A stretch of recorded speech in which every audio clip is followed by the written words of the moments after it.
If you work from a computer or at a desk and you feel like your neck just hates you, you're constantly rubbing your shoulders, the back of your neck every 2 or 3 minutes, trying to relieve the pressure and get rid of the tension and the pain, then this tutorial video is going to be for you. I'm going to explain why that's happening, a quick and simple checkup to make sure your position isn't causing the problem, and then I'll give you 3 of my favorite exercises to reduce and or eliminate that neck pain so you can get back to working comfortably and get on with your day. My name's Dr. Matt Pennetti. I'm a Neuro-Structural chiropractor here in Centennial, Colorado, and I work with a lot of different people who are in an office setting or at a screen, and they're doing it repeatedly day after day for many hours of the day. Most people who are working at their desks are blissfully unaware of the effects that are taking place inside their body and more specifically in their spine as they sit all day. The seated position isn't inherently bad on its own, it's just that we do it all the time. And especially when you're working at a computer or at a desk, you've got to understand the risks involved and what you can do to essentially reduce them or counter them.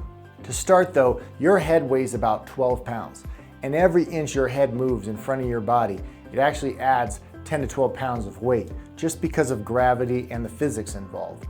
So to keep your head back over your shoulders is a critical piece. Secondly, as you sit in your seat, it's hard for you not to begin to round. Your body isn't designed to sit in a static position for long periods of the day, let alone 20 or 30 minutes. So as we start to extend that timeline, our body starts to warp and round. And some of the more common things you'll see is where the hips and the butt tuck under. As that happens, our shoulders and our upper back round and our head drifts forward towards the computer screen, which, for 5 or 10 minutes, not such a big deal, but do that day in and day out, you're going to begin seeing significant structural change in your spine. The normal curve in someone's neck is actually supposed to look like a banana.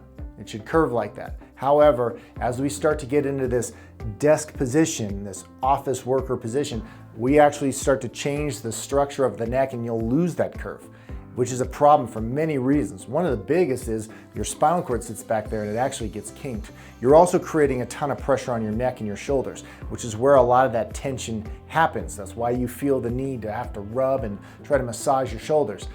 That tension, that pressure creates a lot of restriction, not only in your spine, but also the muscles around it. That's where that hump, that bump starts to develop on the back of someone's neck as well.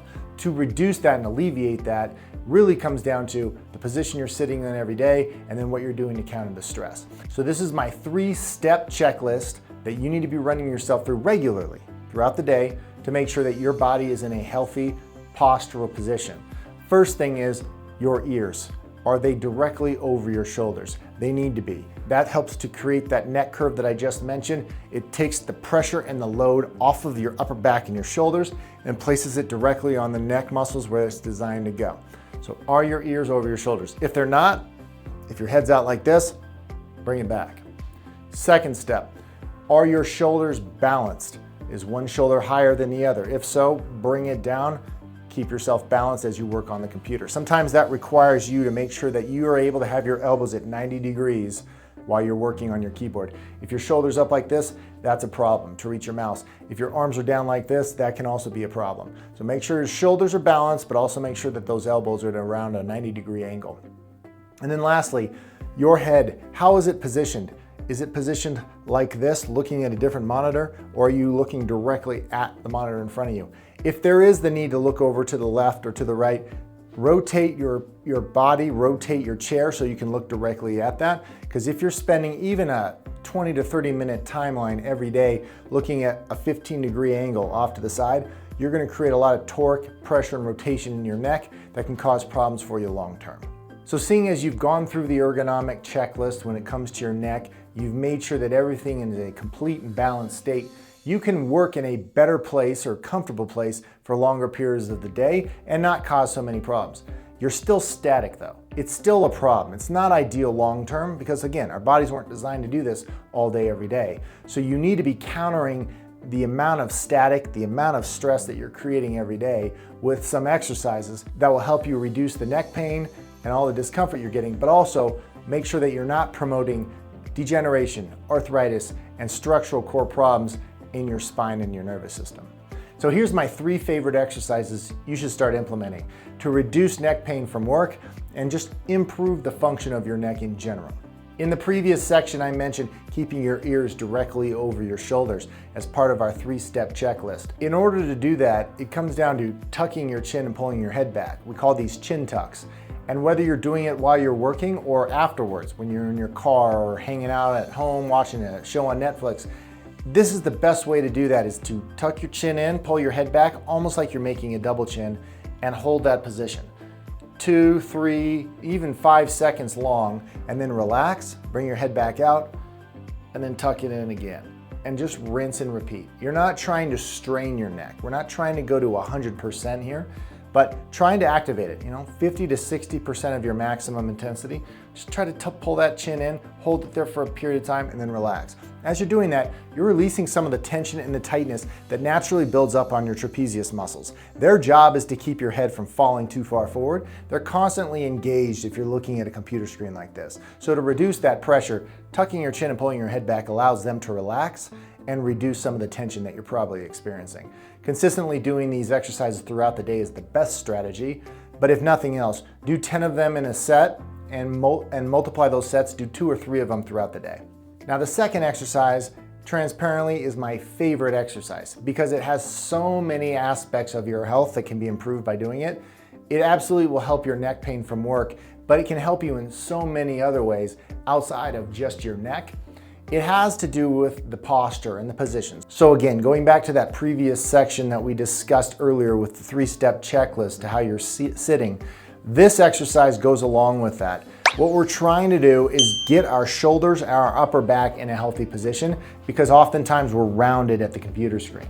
Most people, if I told them that their posture was rounded, they would do this, and they'd arch their back and sit up as straight or as tall as they could, which is probably what your mom and dad told you to do, but it is the opposite of how we want to do things. Because as you do that, what you're doing internally is you're flaring your rib cage. You're opening up your chest and you're creating a lot of pressure into your upper back, middle back, and your lower back, which might help the neck, but it's going to create its own other problems long term down the road. So when you find yourself rounded, stand up, gather yourself, and here's where the exercise comes in. You're going to engage by scooping your armpits forward. Most people don't understand how to do that. They don't know what that means. To scoop your armpits forward means to turn on your lats, your latissimus dorsi muscles, which are on your backs, around the flanks and down. Those muscles are incredibly important in stabilizing your shoulder and bringing things down. The best way I know to describe that is to imagine you're scooping your armpits forward or trying to pinch something down underneath your armpits. That's the latissimus dorsi. So we need to activate those muscles first and foremost. You should feel tension in your back where I pointed to earlier. The second part of this, while you've got that tension, is you want to take your shoulder blades, which sit on your back, and you want to pull them down. Okay, we're not trying to shrug our shoulders down, we're trying to pull our shoulder blades down. So as I pull my shoulder blades down, I am creating tension right there. Okay, so I've got my armpits scooped, or tension here along my latissimus dorsi muscle. I'm also pulling my shoulder blades down. So those are the 2 steps there. The last step goes hand in hand with the exercise that I just showed you a second ago. We're going to tuck our chin and pull our head back. So putting all those pieces together, that is how we improve and keep good posture. If your head is over your shoulders because you just did a chin tuck, your shoulder blades are pulled down and your armpits are scooped, in that position, you are as bulletproof as you're ever going to be, which helps offset a lot of the stress and the pressure that you can create while sitting at a desk. The only way to get in this position again is to change the position. Stand up, set yourself, set your shoulders, set your armpits, set your head back, and then you can sit back down into the seat and get back to work.